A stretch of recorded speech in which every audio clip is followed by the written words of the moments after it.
Mayong adlaw kaninyong tanan nga nagpaminaw karon ning tulumanon kini ang akong suliran. Ilabi na kaninyo Dr. Rene Obra o Attorney Elaine Batan. Ingon man sa mga artista nga maghatag og kinabuhi ning akong suwat suliran. Ako si Ella, 21 anyos, may ka-live-in ug may usami kabuok anak. Taga Tubuso, Negros Occidental. Punto legal kining akong suliran. Bahin ni sa status akong ka-live-in ug sa among sitwasyon karon. Aron inyong hisabtan, ingon ining mga panghitabo.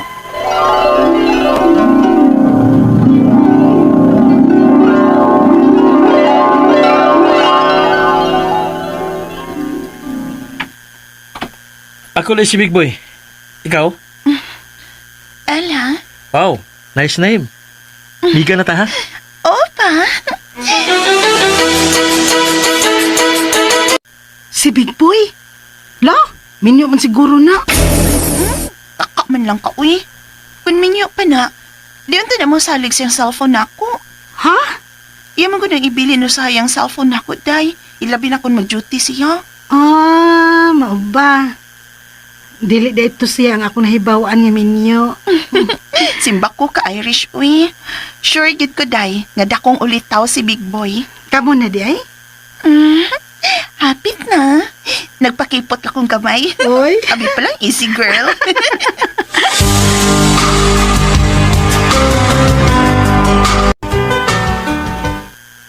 Minyo ko taon.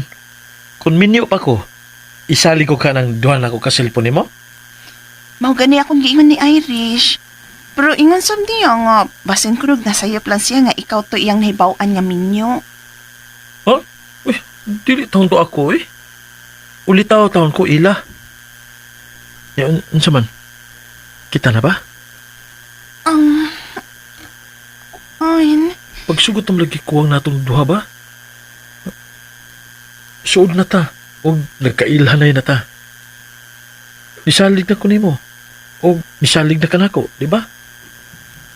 Diyan na balay ka nga, ingon anila tas pirmi. Sige na, ila. Sugtan ako. Dili ba ko ni mo pahilakon? Sabagod. Kailan magika na ako? Makamao ba ko mapahilak nimo? Sa imong tanaw? Hindi ba ko ni mo pasakitan? Dili. Panggaulog mahalon ti ka ila. Sure, bakit ka nga di ka minyo, ha, Big Boy? Siya, gano'n ka iya mo na ibalik ko pangutanan ako Paniguro lang pa. Basta hindi masipyat imong dila o makasulti kas tinuod. Siya, no? Ako, misalig ko niya. Siya di, isalig na ako. Uy na, misalig na ko ni mo. Yes, so kita na. Yes, kita na. Uyab na ta ila. Pakiss me. Uy, siya, o era ha?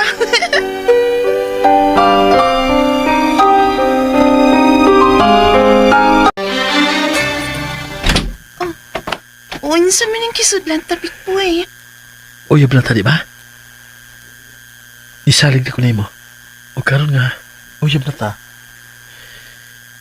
Hinaot, isalig mo sa bang imong pagkababay rin ako, ila.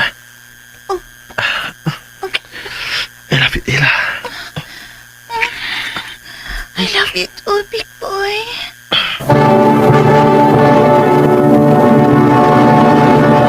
Recorded by Orat.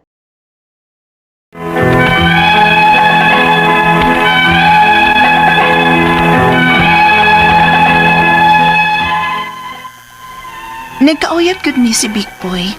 May nahitabo namo. Namaptos ko og nanganak. Ingon anak kadali ang mga panghitabo namong duha. Tungod kay nagkahigugmaay man sapi. Wagit ko makamatikod nga minyo siya. Kay dili naman siya mag-ulian ako. Kung may asawa pa siya, aton ta siya mauli sa iyang pamilya. Unya. Ang buntag man di ay. Wa na si Big Boy din sa akong tapad. Sa'yo siguro nagpatake magluto. Swerte hagyan ako ni Big Boy, uy. Swerte ko nga siyang ako napana. Napana? Di pa man dahil may kasado eh. Pero, nga na bang hangtod karon? Uwa man ko niya hagdaw kasal bisag may anak na mi. Ay! Hmm? Kisa man ang cellphone ang takhan kayo ng message? Di man kang big boy? Ay, ang ako di ay. Kisa man ni nag-PM na ko eh. Nag-message request pa man di ay ninako. O, di pa man ninako FB friend. Ako i-open ang message, P. Oh. Sakot ni. Kabastos ko ani niya. Oh. Bitawag ra ba ay? Hello? Kisa man ka? Nga doon nakaingon ka man nga nangilog kog ba na? Pasig wrong scent lang kaday, ha? Wa ko marong scent, day. Asawa ni Jerry. Unsa? Kisang Jerry ba, uy? Kanang big boy nga imong gikaipon. Jerry na. Og bana ko na. O, unsa? May anak na day mo? Ha? Og dili mo kanigar na ako, anak. Kaya ang kauban mismo sa trabaho ni big boy ang isulti na ako. Gitago-tago pa ko nung big boy. Gipaundang sa trabaho. Apan karon na lang siya nisulti na ako nga pagmapdos ni mo. Gikuyugan ka pa ko nun niya sa pagpa-ultrasound. Makita ninyo. Ikihata mo. Mo di ay. Ngawa na mi uli ni big boy. Kaya ikaw na di ay ang ikatipon ron. Unya ako o ang duha na mo kanak. Iyan na lang ipasagdan. Makita ninyo day. Mga priso gimunduha day. Kay doon ako iligon nga ebidensya ang inyong pagbuang nako. Kay nag-ipo na mo, doon na mo'y anak. Ginoo ko.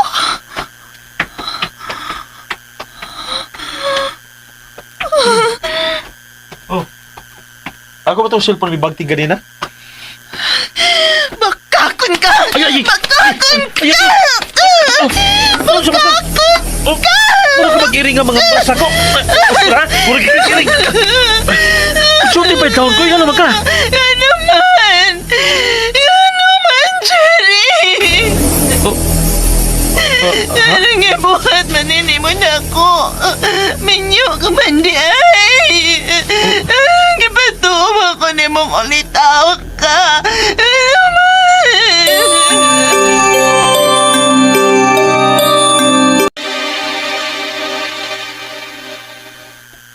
Pasiluan lang ko ila. Ako yung nagsulti sa asawa ni Jerry. Naluyom lang ko siyang asawa ko yung anak nga. Wala sa putay. Nga nung ka man musultin ako dayon ini, Eman. Umon ba nga kamo na si Big Boy? Wala ba akong nakita ni mo? Gipalayo man kang Big Boy gud human ko mahibaw nakita anta mo nagpa-ultrasound. Unya, sukat adto. Wala ko makita ni mo. Ay, ginoo ko. Usaon man din ako. Usaon man.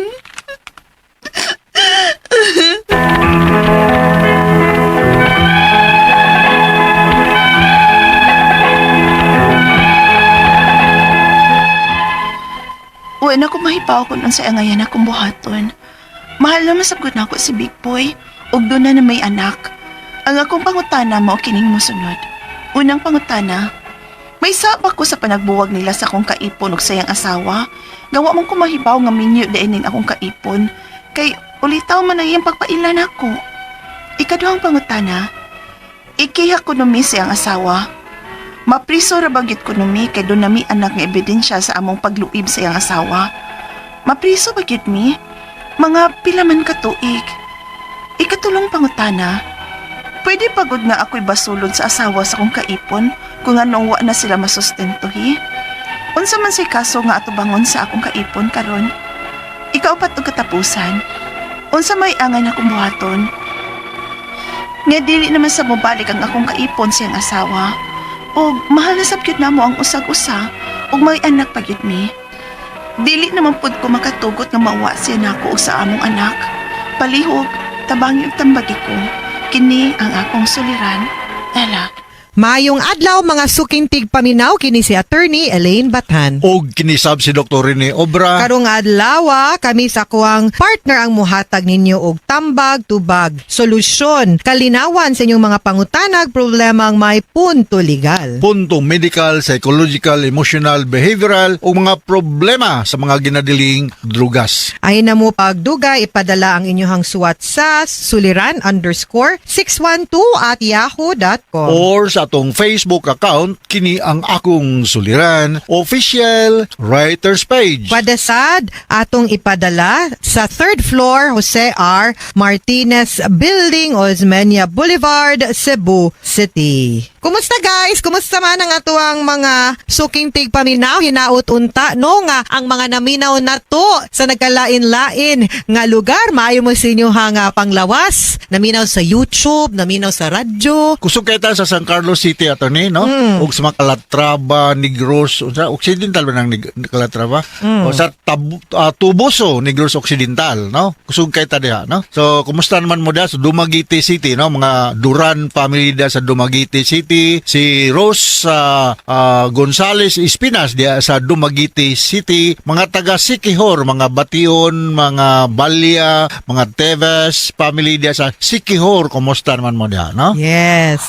And punto legal ta today. Yes, ang atong makutlo nga pagtulunan na to ni is the old, you are never too old to set a new goal or dream, a new dream. Ha? Life race is lifetime. Correct. Ah. Correct. No, kanang libre mang mangandoy, di ba? Libre Dok? mangandoy, way bayad. Yung mangandoy ko ta, kailangan dako. Yes, Oh, reach your bitaw wagon bayad. on the star.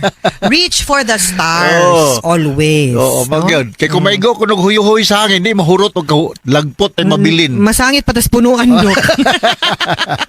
Kaysa sa punuan tayo, yo taman tatagak diretso. Wow. Di ba? Oh, Ang atong pagtatampo ka ng adlaw ato ni si Elia, 21 years old, no? Taga Tubuso, Negros Occidental. Abot duol ba ni siya sa Bacolod City ni? Ano kadungog aning Occidental, mga Oriental man ang dapit sa Cebu, di ba? Oriental. Occidental, correct. ngadto na na. Bacolod, San Carlos City, San Carlos City, Occidental. Kabangkalan, Ang bais, Calatrava, ang bais. Oriental. Oriental ang bais.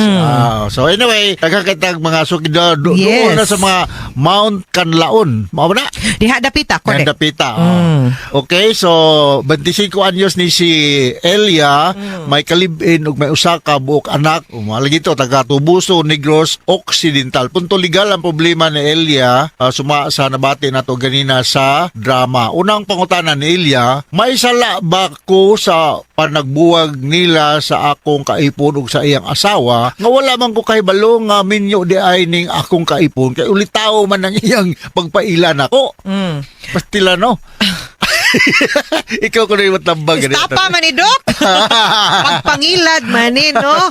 Kay kanang munang usahay basa maragus mamalit tag yuta, mamalit tag mga butang, susihon gyud na nato. Di ta mo das aning atuang relasyon. Pero of course, no, ugigi linlang pug ka, ugiilad pug ka sa laki, of course, no? Wa gyud pud tay mabuhat ana kay nang siya may nangilad. Pero ang ako sang pangutanan nimo day, Ela, paghibaw nimo nga minyo unsa may imong gibuhat. Kay unsa man Sige lang gihapon. nahinayak naman ka unya gipadayon gihapon nimo. So in that way, no, kung katong panahon na nga wa kakabaw minyo siya nya, nagbuwag sila awa kay saa na, no? Pero kung pananglitan nakahibaw na kang minyo sila unya diha sila nagbuwag, di sad ko ka makaingon nga inosente ka. Kay imo manggipadayon, no? So kaninda pita wa man kaayo ni klaro kung asa tadapita din ha, but the fact nga kibaw kang minyo, kibaw sad gyud ka nga dili sakto ang akong pangutana unsay gibuhat nimo, pagkabalo nimo. Alright. Ikaduhang pangutana. Ikihaman kuno ko sa iyang asawa, mapriso ba? Mas mapriso ra ba gyud kuno mi kay duha mi anak nga ebidensya sa among pagluib sa iyang asawa. Nanganak na gini siya, no? Oh, no. Mapriso ba gyud mi? Mga pila man sa katuig. Mao na. Pila So, katuig. dili man gyud siguro, no? Kay kanang lahi man gyud ang kasong concubinage sa kaso nga adultery. Bisag na sila anak ato, Bisag wa sila manglipon. Wa sila mag-ipon. Asa husband and Ah. wife, Dok. Basta laki, ha? Oo. Pero ang babae gani, maski gwapo na buntis. Basta naalay relasyon or nakighilawa sa lain, Adultery na. Di gyud pantay atong balaod lagi. Kaya mga nasa Congress, mga lalaki man. O ilang giprotektaran. Ilang kaugalingon. Mo nang gibalayan ra, butangan ra kondo. Ay ha, bisitahon ra aron maka-avoid no sa obligations balaod. Pero nandi pagkasturya gyud mo lang gyud na ato ang klaruho no kung dapat nga susihon gyud nato kinsa ato ang karelasyon. But mapiso ba? I don't think so unless it will qualify as concubinage. O pila ka tuig ha ito, makonbicted na to ni, pila ka tuig. Ang kaning concubinage murag di man siguro mapriso ang babay, distiero ra man siguro kana kaning di na ka pwede mo duol na certain area. Oo. O kana Ang murag lalaki, mapriso.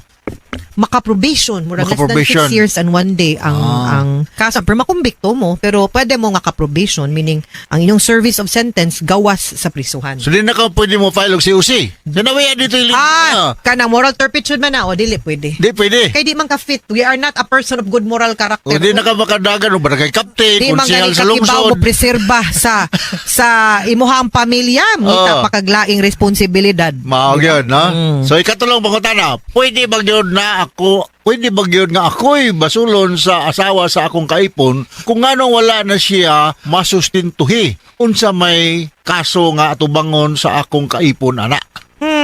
Abandonment unsa man or financial abuse.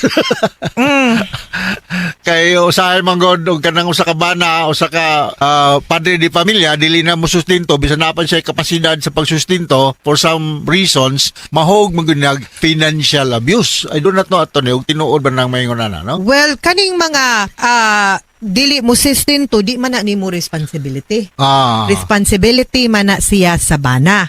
No? Di man na or sa papa. Pero naabaya gyud tay gitawag nga alienation of affection. Alienation of affection. O nga tungod nimo na wagtangan na siya og pagtagad ngadto sa mga bata, mangin-ana nga makuha sila pud og danyos. Pero kung ang kanang kaso nga sustento anha ra gyud na siya sa bana, dili gyud kaniya pwede pakasad-on din ha. Pwede ra gyud siya mo file og support. Di ka labot, di ka kinahanglan no. Kana child support kato imayon pwede pod og economic abuse, no? Economic abuse.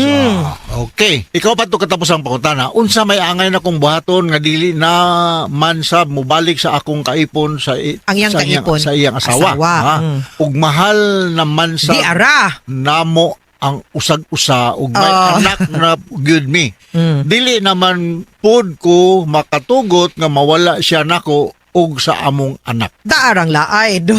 O ng problema Mao na gyud ni to arang tubag no. Ah. Well, ug mahal sa gyud kaniya, dili na siya didto ang pinakasaktong buhaton niya is and out of respect nimo no. Buwaga niya ang iyang asawa mo kalasyas kami niyoon by filing an annulment para no nga dili na mo magka problema later on no and mahimo na kaniyang pakaslan malegalize pod ang inyuhang pagpuyo dili ka magsigig ka stress ug kihaan baka dili ka magsigig pamantay no and then you will be out of the kanang identity no of being called as a mistress no kay willing man ka siya buwagan ng iyang asawa kay di naman siya makigbalik tinud-an na lang do what is right tell him to file an annulment so that he can be out of the marriage and then kamon duha pwede pa mo magminyo okay mga suking tigpaminaw hinaut unta nga naamoy na kutlo na pagtulunan karong adlaw kini si attorney Elaine Bathan og kinisab si Dr. Rene Obra. daghan kayong salamat sa inyong pagpaminaw sa atong tulumanon hangtod sa sunod nga sugilanon dinhi gapon sa tuang programa kini ang akong suliran gikan sa RMN Production Center. Radio mo nationwide tatak areman. Daghang salamat ug maayong adlaw.